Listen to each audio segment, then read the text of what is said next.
Yo, what's up, you guys? Here we are, episode three of the Roz Vlog. So we officially have a name, the Roz Vlog. And say that 3 times fast. Roz Vlog, Roz Vlog, Roz Vlog. That's kind of funny.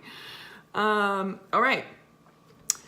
So today we're gonna go right into the heart of the fitness industry and what it takes to be a trainer, to be a yoga instructor, to be a fitness instructor, and any of the likes. And I will even go so far as to involve pretty much anyone in service that works with a lot of people on a daily basis. They see a lot of faces, literally a lot of real-time FaceTime.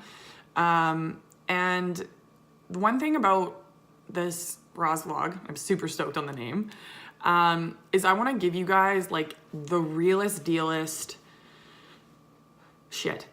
The realest Dlist topics and things that people maybe aren't talking about a lot and that you might be interested in. You might be interested to like shed some light on some of these things that matter to you and matter to like the betterment of your community and your city and the world. Because really how we're experiencing our world is realistically our own reality and perspective. So if we can start to shift those conversations, I think that there's going to be some really awesome, beautiful changes coming down the pipe. So on that, what it takes to be in the fitness industry. So I feel that I have some, I'm not going to say all, but some street cred in talking about this because this has been my own experience. So back when I think I was 21. Yes, I'm 28 now. I was 21. I started my practicum at university at a gym in town. And I started teaching group fitness classes. And I was going into 4th year. And so 21-year-old jumping up there in front of people, leading and doing my best to like motivate and inspire and like dish people their workouts. It was big and I was nervous and it was weird. And it's funny, like if I think about myself then, I'm like, I was never weird. But of course, we have those moments where we're super unsure of ourselves. We're like, am I even doing this like the right way? Help me out. What do you guys need from me? That kind of thing. So even just like honoring where you're starting from is such a I would say a big topic. And so as I was teaching, it was just after that, going into my 5th year, actually it might've been just before that, I started personal training. So one-on-one, small groups, 2-on-1 personal training. And that was fantastic. I'm like, this is the best. This is totally what I'm meant to do. And me having this like athletic background, playing basketball at university, and I was in the summers training.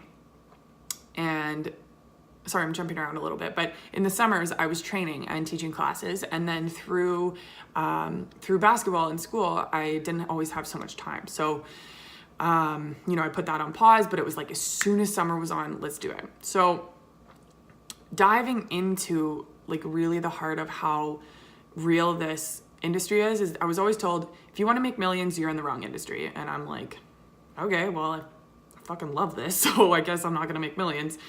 And so now I'm like deconstructing that idea because I really do believe that trainers can be a trainer and have a really wonderful career. It'll take some balance and some like carving out of space and getting to the end of your rope where you want to quit and you're like, I'm not doing this anymore. And then you kind of dial yourself back and you're like, this is the best. So I feel that I can talk about this now that I'm 28 and I've been doing this for a while. I started teaching yoga in 2014 and, being in that role, I'm just going to say as a leader, you're standing up and you're leading people through movement. That's a tall task day in and day out. bottom line, end of story, period. I could stop that here. That's a tall task and be like, all right, that's it. But we're gonna go further in here. It's a tall task. And day in and day out, all the seasons, the ebbs and flows of people coming into your class, people leaving, clients leaving, getting new clients, this whole like, it's like this. It's like this. And sometimes it feels like this, and then sometimes it feels like this. It's like those crazy roller coasters that have the like triple upside downs. You know, at the P&E, the red one. I don't know if it's still there. Anyways. And sometimes that can be so hard to keep yourself and your energy and your mental excitedness and your own motivation and your own food and like sleeping schedule on this kind of like even keeled line. And it's only now that I've stepped away and started working for myself completely that I've been like, whoa, I don't even think I realized it and like acknowledged it fully when I was in that, for how fucking crazy my life was at that time, where I was teaching at 2 different studios. I was personal training, still rocking November Project. Like my plate was so full. And I don't know if you guys ever get to this point in your life or have been there, where you're like looking at your plate and you're like, know what your plate used to look like maybe 2 years or even 5 years ago. Maybe it was like before kids, or now that you have kids, is like, how did I do it? That's where I'm like, how did I do this? I was like working on 5 hours of sleep, and I was just like slamming coffee. If you haven't looked at my other vlog number 2, go back and look at the coffee one.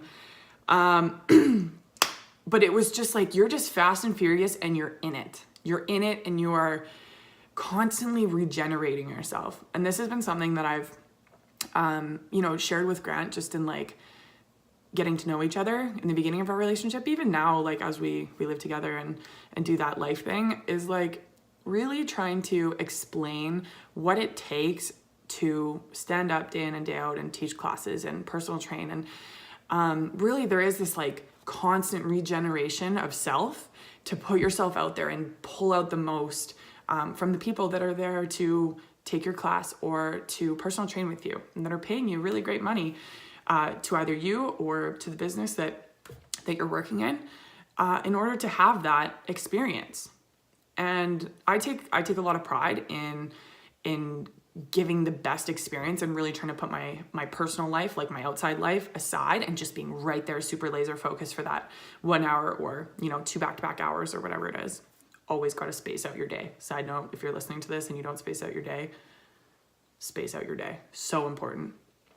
And energy management. So on that note of like spacing out your day, energy management is so important. It's really important when I say so important.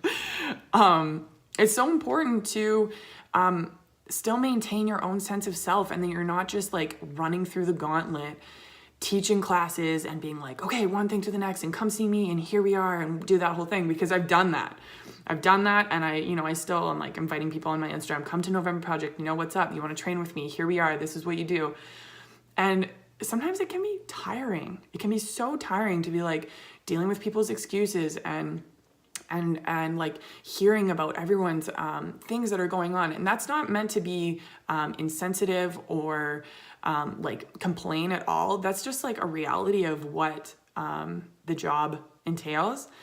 And when you get really clear on your why, about why you train, why you teach classes, why you are a yoga instructor, like this has been so big for me, is like, what's my why?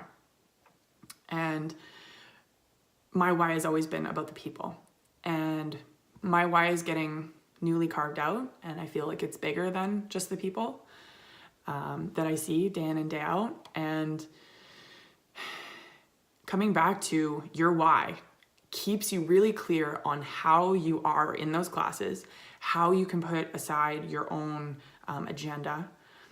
So if you're like rattled in the outside of your life and you're mad at something, you don't like take it out on your class and just make something super hard. I've had that happen before, and it just feels really gnarly being on the other side of it. It's like, wow, did I do something to annoy that instructor? Like, it seems like they're mad at me by all these burpees, And I say that like lightheartedly because it's kind of like very real in the moment.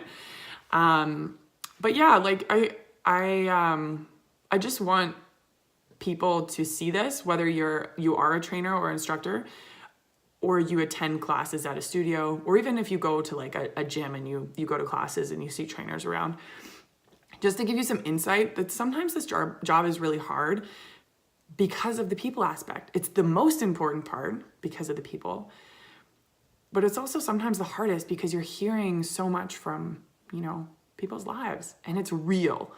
The thing is that people will come and move their body because there's a good chance that they want to make a change, or they just want to feel good, or like, switch their state up, their physiological state. And it can be a lot. So I hope that you can have some compassion for your trainer, for your teacher, and that if they show up and they're not like their own peppy self, like ask them how they're doing.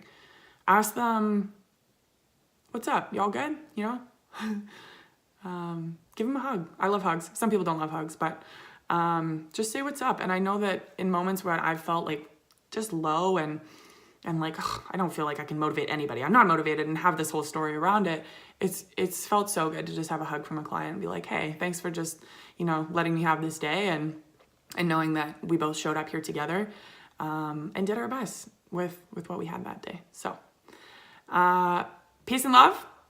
So much love to you guys. If you love these vlogs and you want to hear more of the real and the true ins and outs of my brain, and like I said, you want more of that, comment below, share this around, and click that little subscribe button.